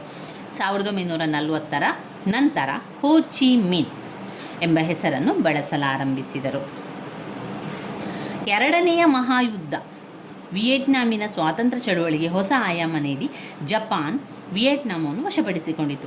ಆ ವೇಳೆಗಾಗಲೇ ಫ್ರಾನ್ಸ್ ಕೂಡ ಜರ್ಮನಿಯ ಅಧೀನದಲ್ಲಿತ್ತು. ನಂತರ ಹೋ ಚಿ ಮಿನ್ 10,000 ಗೆರಿಲ್ಲಾಗಳಿದ್ದ ಪಡೆಯೊಂದಿಗೆ ವಿಯೆಟ್ನಾಮಿಗೆ ವಾಪಸ್ಸಾಗಿ ಜಪಾನಿನ ಆಕ್ರಮಣಕಾರರ ವಿರುದ್ಧ ಹೋರಾಟ ಆರಂಭಿಸಿದರು. ವಿಯೆಟ್ ಮಿನ್ ಎಂದೇ ಪ್ರಖ್ಯಾತವಾಗಿದ್ದ ಅವರ ಹೊಸ ಸೈನ್ಯ ಜಪಾನ್ ಮತ್ತು ಫ್ರಾನ್ಸ್ ಎರಡರಿಂದಲೂ ಸ್ವಾತಂತ್ರ್ಯ ಬಯಸಿದ ರಾಷ್ಟ್ರೀಯವಾದಿ ಕಮ್ಯುನಿಸ್ಟ್ ಶಕ್ತಿಯಾಗಿತ್ತು. ಆಗಸ್ಟ್ 1945ರಲ್ಲಿ ಜಪಾನ್ ಶರಣಾಗತವಾದ ನಂತರ ವಿಯೆಟ್ ಮಿನ್ ಹನೋಯಿಯನ್ನು ವಶಪಡಿಸಿಕೊಂಡು ವಿಯೆಟ್ನಾಮಿನಲ್ಲಿ ಸ್ವತಂತ್ರ ಪ್ರಜಾಪ್ರಭುತ್ವ ಗಣರಾಜ್ಯವೊಂದನ್ನು ಘೋಷಿಸಿದ ಹೋ ತಾತ್ಕಾಲಿಕ ಸರ್ಕಾರದ ಮುಖ್ಯಸ್ಥರಾದರು. ನಂತರದಲ್ಲಿ ಫ್ರೆಂಚ್ ಇಂಡೋಚೀನಾದ ಮೇಲೆ ತಮ್ಮ ನಿಯಂತ್ರಣ ಪುನಃ ಪಡೆಯಲು ವಾಪಸ್ಸಾದರು. ಆಗ ಪ್ರಾರಂಭವಾದ ಇಂಡೋಚೀನಾದ ಯುದ್ಧ 1954ರವರೆಗೆ ಮುಂದುವರಿಯಿತು. ಡೀನ್ ಬೀನ್ ಫೂ ಯುದ್ಧದಲ್ಲಿ ಫ್ರೆಂಚರಿಗೆ ಸೋಲಾದ ನಂತರ 1954ರ ಜಿನೇವಾ ಸಮ್ಮೇಳನಕ್ಕೆ ಹೋ ತಮಗೆ ಅನುಕೂಲಕರ ಒಪ್ಪಂದಗಳಿಸಲು ಯಶಸ್ವಿಯಾದರು. ಜಿನೇವಾ ಒಪ್ಪಂದದ ಪ್ರಕಾರ ವಿಯೆಟ್ನಾಂ, ಲಾವೋಸ್, ಕಾಂಬೋಡಿಯಾಗಳು ಫ್ರಾನ್ಸಿನಿಂದ ಸ್ವತಂತ್ರ ಗಳಿಸಿದವು. ವಿಯೆಟ್ನಾಂ ಸಹ ವಿಭಜಿತವಾಯಿತು ಹಾಗೂ ಕೇವಲ ಉತ್ತರದ ಭಾಗ ಮಾತ್ರ ವಿಯೆಟ್ ಮಿನ್ನ ಯಂತ್ರಣದಲ್ಲಿ ಉಳಿಯಿತು. 17ನೆಯ ಸಮಾನಾಂತರ ರೇಖೆ ಉತ್ತರ ಮತ್ತು ದಕ್ಷಿಣ ವಿಯೆಟ್ನಾಂಗಳ ನಡುವಿನ ಗಡಿಯಾಯಿತು. ದಕ್ಷಿಣದಲ್ಲಿ ಚಕ್ರವರ್ತಿ ಬಾವೋದ್ವೇರ್ ರಾಜ್ಯ ಅಸ್ತಿತ್ವಕ್ಕೆ ಬಂದಿತು. ಇನ್ನು ಬರುವಂಥದ್ದು ಇದರಲ್ಲಿ ಬ್ಲಾಕ್ 4 ಆಧುನಿಕ ಭಾರತ. ಆಧುನಿಕ ಭಾರತದಲ್ಲಿ 15 ಅಂಕಕ್ಕೆ ಬಂದಿರುವಂಥ ಪ್ರಶ್ನೆ, ಆಧುನಿಕ ಭಾರತದ ವಿಭಜನೆಯ ಸಮಸ್ಯೆಗಳೇನು? ಭರತ ಉಪಖಂಡ ವಿಭಜನೆ ಸಮಸ್ಯೆಗಳನ್ನು ತಿಳಿಸಿ ಅಂತ. ಏನೆಲ್ಲ ಸಮಸ್ಯೆಗೆ ಕಾರಣಗಳೇನು? 1. ರಾಜಕೀಯ ಕಾರಣಗಳು. ಎಲ್ಲ ಒಂದು ಸಮಸ್ಯೆಗಳಲ್ಲೂ ಪ್ರಮುಖವಾಗಿ ಬರುವಂಥದ್ದು ಈ ರಾಜಕೀಯ ಕಾರಣ. ಆಮೇಲೆ ಕೋಮು ಗಲಭೆಗಳು. 2 ಮುಖ್ಯವಾದ ಪಾಯಿಂಟ್ಸ್ಗಳನ್ನು ವಿವರಿಸುವಂಥದ್ದು ಇಲ್ಲಿ, ರಾಜಕೀಯ ಕಾರಣಗಳು ಮತ್ತು ಕೋಮು ಗಲಭೆಗಳು. ಘಟಕ 20ರಲ್ಲಿ ಯಾವುದಿದೆ ಪ್ರಶ್ನೆ? ಮುಖ್ಯವಾದ ಪ್ರಶ್ನೆ ಯಾವುದೂ ಇಲ್ಲ. ಇನ್ನು ಬರುವಂಥದ್ದು ಸಂವಿಧಾನದ ಮುಖ್ಯ ಲಕ್ಷಣಗಳು. ಭಾರತ ರಾಜ್ಯಾಂಗ 10 ಅಧ್ಯಾಯ ಕೂಡಿದ್ದು 395 ಪರಿಚ್ಛೇದನಗಳನ್ನು ಒಳಗೊಂಡಿದೆ. ಹೀಗಾಗಿ ಜಗತ್ತಿನ ದೊಡ್ಡ ರಾಜ್ಯಾಂಗವೆಂಬ ಹೆಗ್ಗಳಿಕೆ ಇದರದು. ಇದು ನಮ್ಮ ಸ್ವಾತಂತ್ರ್ಯ ಆಂದೋಲನದ ಆದರ್ಶಗಳನ್ನು ಅಳವಡಿಸಿಕೊಂಡಿದೆ. ಸರ್ವೋಚ್ಚ ಸಮಾಜವಾದಿ, ಜಾತ್ಯತೀತ, ಗಣತಂತ್ರಾತ್ಮಕ, ಪ್ರಜಾಪ್ರಭುತ್ವ ಎಂಬ ಶೀರ್ಷಿಕೆ ಕೂಡ ಇದರದು. ಹೀಗೆ ಸಂವಿಧಾನ ಪ್ರಜಾಸತ್ತಾತ್ಮಕ ಆದರ್ಶ ಮತ್ತು ನೀತಿಗೆ ಸಮರ್ಪಿತವಾಗಿದೆ. ಮೂಲಭೂತ ಹಕ್ಕುಗಳೇನೆಲ್ಲ? ಸಂವಿಧಾನದ ಲಕ್ಷಣಗಳಿದೆ, ಅದನ್ನು ನೆಕ್ಸ್ಟ್ ನಾವು ಓದುವ. ಮೂಲಭೂತ ಹಕ್ಕುಗಳು ವೆರಿ ವೆರಿ ಇಂಪಾರ್ಟೆಂಟ್, ಗೊತ್ತಿರಬೇಕು ನಿಮಗೆ ಯಾವಾಗಲೂ. ಸಮಾನತೆಯ ಹಕ್ಕು, ಸ್ವಾತಂತ್ರ್ಯದ ಹಕ್ಕು, ಶೋಷಣೆಯ ವಿರುದ್ಧದ ಹಕ್ಕು, ಧಾರ್ಮಿಕ ಹಕ್ಕು, ಶೈಕ್ಷಣಿಕ ಹಕ್ಕು, ಸಂವಿಧಾನಾತ್ಮಕ ಪರಿಹಾರದ ಹಕ್ಕು.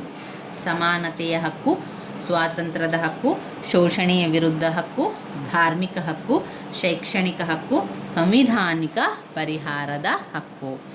ಸಂವಿಧಾನದ ಇತರ ಪ್ರಮುಖ ಲಕ್ಷಣಗಳನ್ನು ನಾವು ನೋಡುವ. ಮೂಲಭೂತ ಕರ್ತವ್ಯಗಳನ್ನು ಓದ್ಕೊಳ್ಬೇಕು. ಭಾರತ ಸಂವಿಧಾನದ ಲಕ್ಷಣಗಳು, ಇದರಲ್ಲಿ ಪಾಯಿಂಟ್ಸ್ಗಳು ನಿಮಗೆ ನೆನಪಿರ್ಬೋದು. ಪ್ರಥಮ BA ವಿದ್ಯಾರ್ಥಿಗಳಿಗೆ ಸಂವಿಧಾನದಲ್ಲಿ, ಭಾರತ ಸಂವಿಧಾನದಲ್ಲಿ ಸಂವಿಧಾನದ ಲಕ್ಷಣಗಳು, ಅದರಲ್ಲಿ ಸ್ಪಷ್ಟವಾಗಿ ಪಾಯಿಂಟ್ಸ್ಗಳನ್ನು ಕೊಟ್ಟಿದ್ದಾರೆ. ಮೂಲಭೂತ ಕರ್ತವ್ಯಗಳು ಕೂಡ ಇದೆ, ಅದರಲ್ಲಿ ಮೂಲಭೂತ ಹಕ್ಕುಗಳು ಕೂಡ ಇದೆ. ಇಲ್ಲಿ ನಾನು ಆ ಪಾಯಿಂಟ್ಸನ್ನು ಬರ್ಕೊಂಡಿದ್ದೇನೆ ನೋಡಿ. ಸಂವಿಧಾನದ ಲಕ್ಷಣಗಳು ಒಟ್ಟು 13 ಲಕ್ಷಣಗಳಿದೆ. ಆ 13 ಲಕ್ಷಣಗಳನ್ನು ಕೂಡ ಓದ್ಕೊಳ್ಬೇಕು. ತುರ್ತು ಪರಿಸ್ಥಿತಿ 14 ಪಾಯಿಂಟ್ಸ್ ಇದೆ. ನನ್ನ ಪ್ರಕಾರ ಇದರಲ್ಲಿ ಒಂದು ಬಾಕಿಯಾಗಿದೆ. 14 ಪಾಯಿಂಟ್ಸ್. 14ನೇದು ತುರ್ತು ಪರಿಸ್ಥಿತಿ. ಸಂವಿಧಾನದ ಲಕ್ಷಣಗಳು, ಒಂದು ಲಿಖಿತ ಸಂವಿಧಾನ. ಇದು ನಾನು ಪ್ರಥಮ BA ಸಂವಿಧಾನದಲ್ಲಿರುವಂಥದ್ದನ್ನೇ ಬರ್ಕೊಂಡಿರುವಂಥದ್ದು. ಅದುವೇ ಸಂವಿಧಾನದ ಲಕ್ಷಣಗಳು ಯಾವಾಗಲೂ ಕೂಡ. ನಮ್ಯತೆ ಮತ್ತು ಅನಮ್ಯತೆಗಳ ಮಿಶ್ರಣ, ಸಾರ್ವಭೌಮ ಪ್ರಜಾಸತ್ತಾತ್ಮಕ ಗಣರಾಜ್ಯ, ಕಲ್ಯಾಣ ರಾಜ್ಯ, ಸಂಯುಕ್ತತೆ ಮತ್ತು ಏಕಾತ್ಮಕ ಪದ್ಧತಿಯ ಲಕ್ಷಣಗಳ ಮಿಶ್ರಣ, ಸಂಸದೀಯ ಕಾರ್ಯಾಂಗ ಪದ್ಧತಿ, ಮೂಲಭೂತ ಹಕ್ಕುಗಳು, ರಾಜ್ಯ ನೀತಿಯ ನಿರ್ದೇಶಕ ತತ್ವಗಳು, ಮೂಲಭೂತ ಕರ್ತವ್ಯಗಳು, ಸ್ವತಂತ್ರ ಮತ್ತು ಏಕೀಕೃತ ನ್ಯಾಯಾಂಗ ಪದ್ಧತಿ, ಏಕಪೌರತ್ವ, ಸಾರ್ವತ್ರಿಕ ವಯಸ್ಕ ಮತದಾನದ ಪದ್ಧತಿ, ಹಾಗೆ ಜಾತ್ಯತೀತ ರಾಷ್ಟ್ರ, ತುರ್ತು ಪರಿಸ್ಥಿತಿ. ಇದು ಸಂವಿಧಾನದ ಲಕ್ಷಣಗಳಾಗಿದೆ. ಇನ್ನು ಇದರಲ್ಲಿ ಮೂಲಭೂತ ಕರ್ತವ್ಯಗಳು, ಇಲ್ಲಿ ಕೂಡ 10 ಮೂಲಭೂತ ಕರ್ತವ್ಯಗಳನ್ನು ಕೊಟ್ಟಿದ್ದಾರೆ. ನಾನು ಪ್ರಥಮ BA ಸಂವಿಧಾನದಲ್ಲಿ ತುಂಬಾ ಸುಲಭವಾಗಿರುವಂಥ ಪಾಯಿಂಟ್ಸ್ಗಳಿದೆ, ಅದನ್ನು ಇಲ್ಲಿ ಬರ್ಕೊಂಡಿರುವಂಥದ್ದು. ಮೂಲಭೂತ ಕರ್ತವ್ಯಗಳು, ಇದು 15 ಅಂಕದ ಪ್ರಶ್ನೆಗಳನ್ನು ಬರೆದಿರುವಂಥದ್ದು. 1857ರ ದಂಗೆಯ ಕಾರಣ, ಸ್ವಾತಂತ್ರ್ಯ ಹೋರಾಟದಲ್ಲಿ ಭಾರತದ ರಾಷ್ಟ್ರೀಯ ಸೇನೆಯ ಪಾತ್ರ, ಬಾಕ್ಸರ್ ದಂಗೆಯ ಕಾರಣ, ಮಾವೋ ಸೆ ತುಂಗ್ ಸಾಧನೆ, ಚೀನಾದ ಅಂತರ್ಯುದ್ಧ.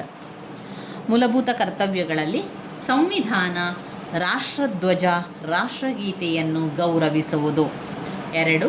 ಸ್ವಾತಂತ್ರ್ಯ ಚಳವಳಿಯ ಉದಾತ್ತ ಆದರ್ಶಗಳನ್ನು ಪಾಲಿಸುವುದು. 3. ಭಾರತದ ಪರಮಾಧಿಕಾರ, ಐಕ್ಯತೆ ಮತ್ತು ಸಮಗ್ರತೆಯನ್ನು ರಕ್ಷಿಸುವುದು. 4. ಅಗತ್ಯ ಬಂದಾಗ ರಾಷ್ಟ್ರವನ್ನು ರಕ್ಷಿಸಿ ದೇಶ ಸೇವೆಯನ್ನು ಮಾಡುವುದು. 5. ಎಲ್ಲರಲ್ಲೂ ಸಾಮರಸ್ಯ ಮತ್ತು ಸಹೋದರ ಭಾವನೆಯನ್ನು ಬೆಳೆಸುವುದು ಮತ್ತು ಮಹಿಳೆಯರ ಗೌರವಕ್ಕೆ ಧಕ್ಕೆ ಬರುವ ಆಚರಣೆಗಳನ್ನು ತ್ಯಜಿಸುವುದು. 6. ನಮ್ಮ ಸಂಸ್ಕೃತಿಯನ್ನು ಗೌರವಿಸಿ ರಕ್ಷಿಸುವುದು.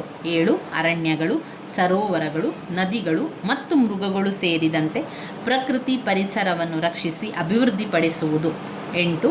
ವೈಜ್ಞಾನಿಕ ಮತ್ತು ಮಾನವೀಯ ಗುಣಗಳನ್ನು ಹಾಗೂ ಸುಧಾರಣಾ ಭಾವನೆಯನ್ನು ಬೆಳೆಸುವುದು. 9. ಸಾರ್ವಜನಿಕ ಆಸ್ತಿಗಳನ್ನು ರಕ್ಷಿಸುವುದು ಮತ್ತು ಹಿಂಸಾ ಮಾರ್ಗವನ್ನು ಕೈಬಿಡುವುದು. 10. ವೈಯಕ್ತಿಕ ಮತ್ತು ಸಾಮೂಹಿಕ ಚಟುವಟಿಕೆಗಳಲ್ಲಿ ಪ್ರಾವೀಣ್ಯತೆ ಪ್ರದರ್ಶಿಸಿ ರಾಷ್ಟ್ರದ ಪ್ರಗತಿಗೆ ಶ್ರಮಿಸುವುದು. 11. ತಂದೆ ತಾಯಿಗಳು ತಮ್ಮ ಮಕ್ಕಳಿಗೆ 4 ರಿಂದ 16 ವರ್ಷ ಕಡ್ಡಾಯ ಶಿಕ್ಷಣ ನೀಡಬೇಕು.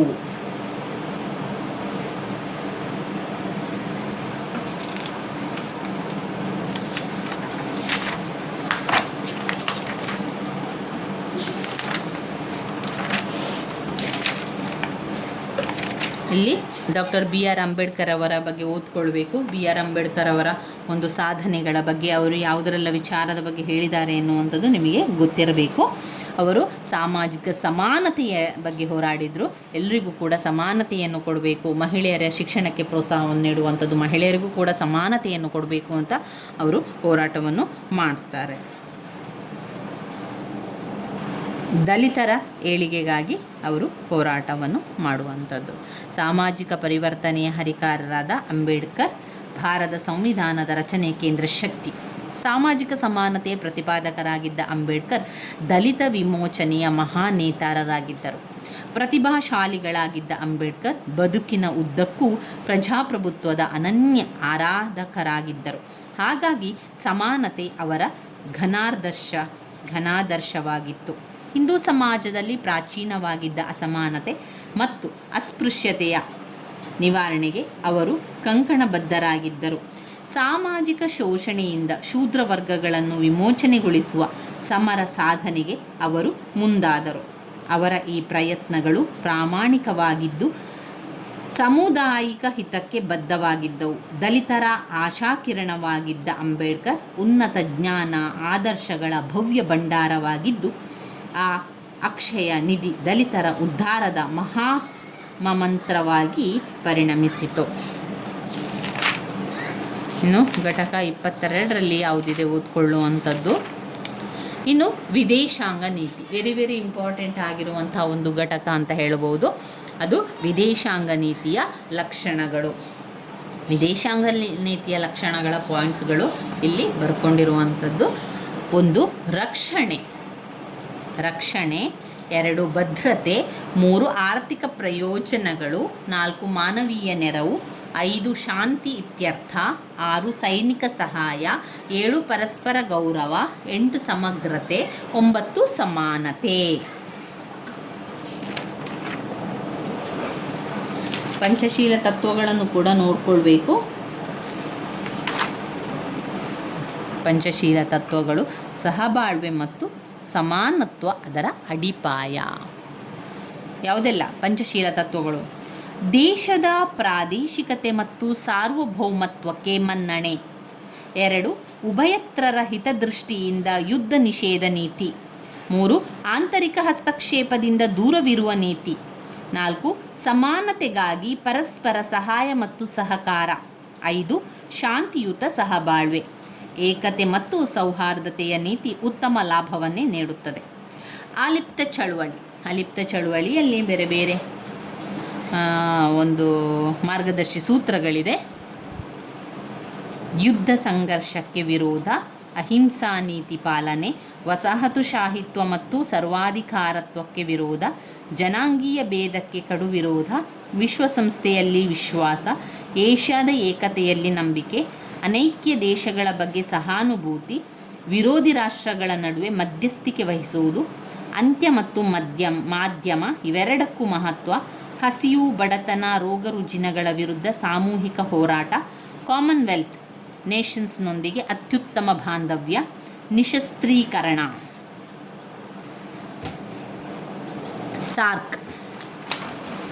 ಸಾರ್ಕ್ನ ಬಗ್ಗೆ ಕೂಡ ಓದ್ಕೊಳ್ಬೇಕು. 8 ಸದಸ್ಯ ರಾಷ್ಟ್ರಗಳನ್ನು ಹೇಳುವಂಥದ್ದು. ಇನ್ನು ಘಟಕ 24 ಘಟಕ 24ರಲ್ಲಿ ಮಾವೋ ಸೇತುಂಗ್ ಇಂಪಾರ್ಟೆಂಟ್ ಆಗಿರುವಂಥದ್ದು. ಪಾಯಿಂಟ್ಸ್ ಎಲ್ಲ ಇಲ್ಲ, ನಾವೇ ಪಾಯಿಂಟ್ಸನ್ನು ಮಾಡಿಕೊಂಡು ಓದ್ಕೊಳ್ತಾ ಹೋಗಬೇಕು. ನಾನೊಮ್ಮೆ ಹೇಳ್ತಾ ಹೋಗ್ತೇನೆ. ಮಾವೋ ಸೇತುಂಗ್ ಹುನಾನ್ ಪ್ರಾಂತ್ಯದ ಶಾವೋಶಾನ್ ಎಂಬಲ್ಲಿ ಡಿಸೆಂಬರ್ 26, 1893ರಲ್ಲಿ ಶ್ರೀಮಂತ ರೈತ ಕುಟುಂಬದಲ್ಲಿ ಜನ್ಮ ತಾಳಿದರು. ಈತನನ್ನು ಮಾವೋ ಸೇತುಂಗ್ ಎಂದು ಕರೆಯಲಾಯಿತು. ಚೀನಾದ ಕಮ್ಯುನಿಸ್ಟ್ ಮತ್ತು ಕ್ರಾಂತಿಕಾರಿಯಾಗಿ ಮಾವೋ ಸೇತುಂಗ್ ಜನನಿತನಾಗಿದ್ದಾನೆ.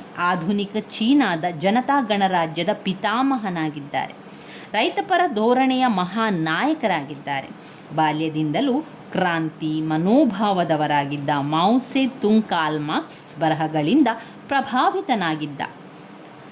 ಕಾನ್ಫ್ಯೂಷಿಯಸ್ ತತ್ವಗಳಿಂದ ಪ್ರೇರಿತನಾಗಿದ್ದ. ಮುಂದೆ ಲೆನಿನ ಕಾರ್ಯಾಚರಣೆಗಳಿಂದ ರಾಷ್ಟ್ರ ರಾಜಕಾರಣದಲ್ಲಿ ಉತ್ಸುಕನಾಗಿದ್ದನು.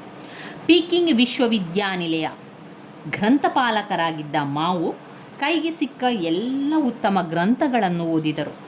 ಮಹಾನ್ ದೇಶಭಕ್ತನಾಗಿದ್ದ ಮಾವೋ ಸೇತುಂಗ್ ದೇಶದ ದುಸ್ಥಿತಿಗೆ ಮರುಗಿದರು. ರೈತರ ಸಂಕಷ್ಟಗಳಿಗೆ ಮರುಕಪಟ್ಟರು. ಅನ್ಯಾಯ ಮತ್ತು ಶೋಷಣೆಗಳ ವಿರುದ್ಧ ಆತ ಸಂಘಟಿಸಿದ ರೈತ ಮಹಾಜಾತ ಚೀನಾದಲ್ಲಿ ಪ್ರತಿಭಟನೆಯ ಮಹಾಪ್ರವಾಹವನ್ನೇ ಹರಿಸಿತು. ದಕ್ಷಿಣದಿಂದ ಪೀಕಿಂಗ್ ತನಕ ಜರುಗಿದ ಈ ಕಾಲ್ನಡಿಗೆಯಲ್ಲಿ ಲಕ್ಷಾಂತರ ಚೀನಿಯರು ಪಾಲ್ಗೊಂಡರು. 1911ರ ಕ್ರಾಂತಿಯಲ್ಲಿ ಸಕ್ರಿಯವಾಗಿ ಪಾಲ್ಗೊಂಡ ಅವರು ಯಶಸ್ಸಿನಲ್ಲಿ ಮಾವೋ ಹರ್ಷಿತನಾದರು. ಅನಂತರ ಬೆಳವಣಿಗೆಯಿಂದ ನೊಂದರೂ ರಾಷ್ಟ್ರಹಿತ ಚಿಂತನೆಯಿಂದ ದೂರ ಉಳಿಯಲಿಲ್ಲ.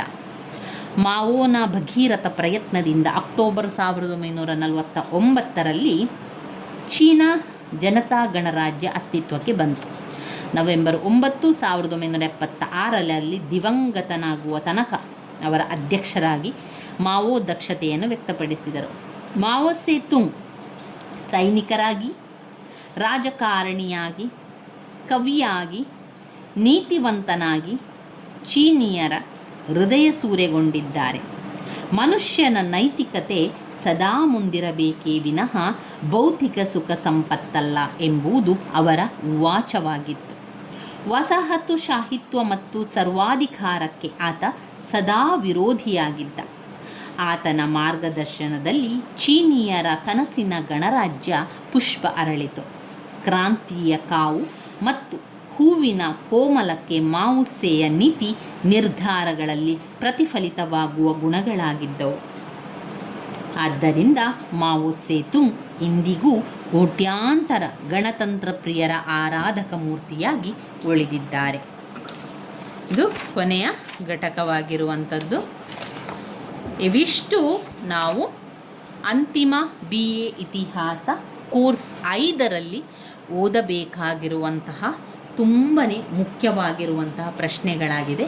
ಇವಿಷ್ಟು ತುಂಬಾ ಇರುವಂಥದ್ದು. ಇದರಲ್ಲಿ ಕೂಡ ನೀವು ಕೆಲವೊಂದನ್ನು ಆರಿಸಿ ಆಯ್ಕೆಯನ್ನು ಮಾಡಿಕೊಂಡು ಓದ್ಕೊಳ್ಳಿ ಮೊದಲಿಗೆ. ಅದ ನಂತರದಲ್ಲಿ ಇನ್ನುಳಿದಿರುವಂಥ ಪ್ರಶ್ನೆಗಳನ್ನು ಕೂಡ ಓದ್ಕೊಳ್ಳಿ. ಎಲ್ಲವನ್ನು ಕೂಡ ಜೊತೆಯಾಗಿ ಓದಲಿಕ್ಕೆ ಸಾಧ್ಯ ಇಲ್ಲ. ನಾವೇನು ಮಾಡಬೇಕು ಅಂದರೆ ಪ್ರತಿ ದಿವಸ ಸ್ವಲ್ಪನೇ ಓದ್ತಾ ಹೋಗಬೇಕು. ಅಥವಾ ಎಲ್ಲ ಪ್ರಶ್ನೆಗಳ ಪಾಯಿಂಟ್ಸ್ಗಳನ್ನು ನಮ್ಮ ಪಾಯಿಂಟ್ಸ್ ಬುಕ್ಕಲ್ಲಿ ಬರಿಬೇಕು. ಅದು ಕೂಡ ತುಂಬಾ ಸುಲಭ ಆಗ್ತದೆ. ಎಲ್ಲ ಮುಖ್ಯವಾದ ಪ್ರಶ್ನೆಗಳನ್ನು ಬರೆಯುವಂಥದ್ದು, ಆ ಪ್ರಶ್ನೆ ಬರೆದು ನಂತರ ಅದರ ಪಾಯಿಂಟ್ಸ್ಗಳನ್ನು ಬರಿತಾ ಹೋಗುವಂಥದ್ದು. ಈ ರೀತಿ ಮಾಡಿಕೊಂಡಿದ್ರೆ ಒಮ್ಮೆ ಎಲ್ಲ ಬರೆದ ನಂತರ ನೀವು ಆ ಪುಸ್ತಕದಲ್ಲಿಯೇ ಪಾಯಿಂಟ್ಸ್ಗಳನ್ನೆಲ್ಲ ಬಾಯ್ಪಾಠ ಮಾಡಿಯಾದರೂ ಅಥವಾ ಅದನ್ನು ಅರ್ಥ ಮಾಡಿಕೊಂಡಾದರೂ ಕಲಿಬೋದು. ಒಮ್ಮೆ ಪಾಯಿಂಟ್ಸನ್ನೆಲ್ಲ ಕಲಿತ ನಂತರ ಆ ಪಾಯಿಂಟ್ಸ್ನ ವಿವರಣೆ ಏನಿದೆ ಆ ಪಾಯಿಂಟ್ಸಲ್ಲಿ ಯಾವ ವಿಚಾರವನ್ನು ಕೊಟ್ಟಿದ್ದಾರೆ ಎನ್ನುವಂಥದ್ದನ್ನು ಒಮ್ಮೆ ಓದ್ಕೊಂಡು ಹೋದರೆ ನಮಗೆ ಬರೀಲಿಕ್ಕೆ ಸಾಧ್ಯ ಆಗ್ತದೆ. ಇಲ್ಲಾಂತಂದರೆ ಎಲ್ಲವನ್ನು ಕೂಡ ಕವರ್ ಮಾಡಲಿಕ್ಕೆ ನಮಗೆ ಸಮಯವೇ ಇರುವುದಿಲ್ಲ. ಈ ರೀತಿಯಾಗಿ ಓದ್ಕೊಳ್ಳಿ. ಆದಷ್ಟು ಮುಖ್ಯವಾದ ಪ್ರಶ್ನೆಗಳನ್ನೆಲ್ಲ ಮೊದಲಿಗೆ ಓದ್ಕೊಂಡು ನಂತರ ಉಳಿದಿರುವಂಥ ಪ್ರಶ್ನೆಗೆ ಉತ್ತರವನ್ನು ಕಲಿತುಕೊಳ್ಳಿ ಸ್ನೇಹಿತರೆ. ಪಾಯಿಂಟ್ಸನ್ನು ಕಲಿಯಿರಿ.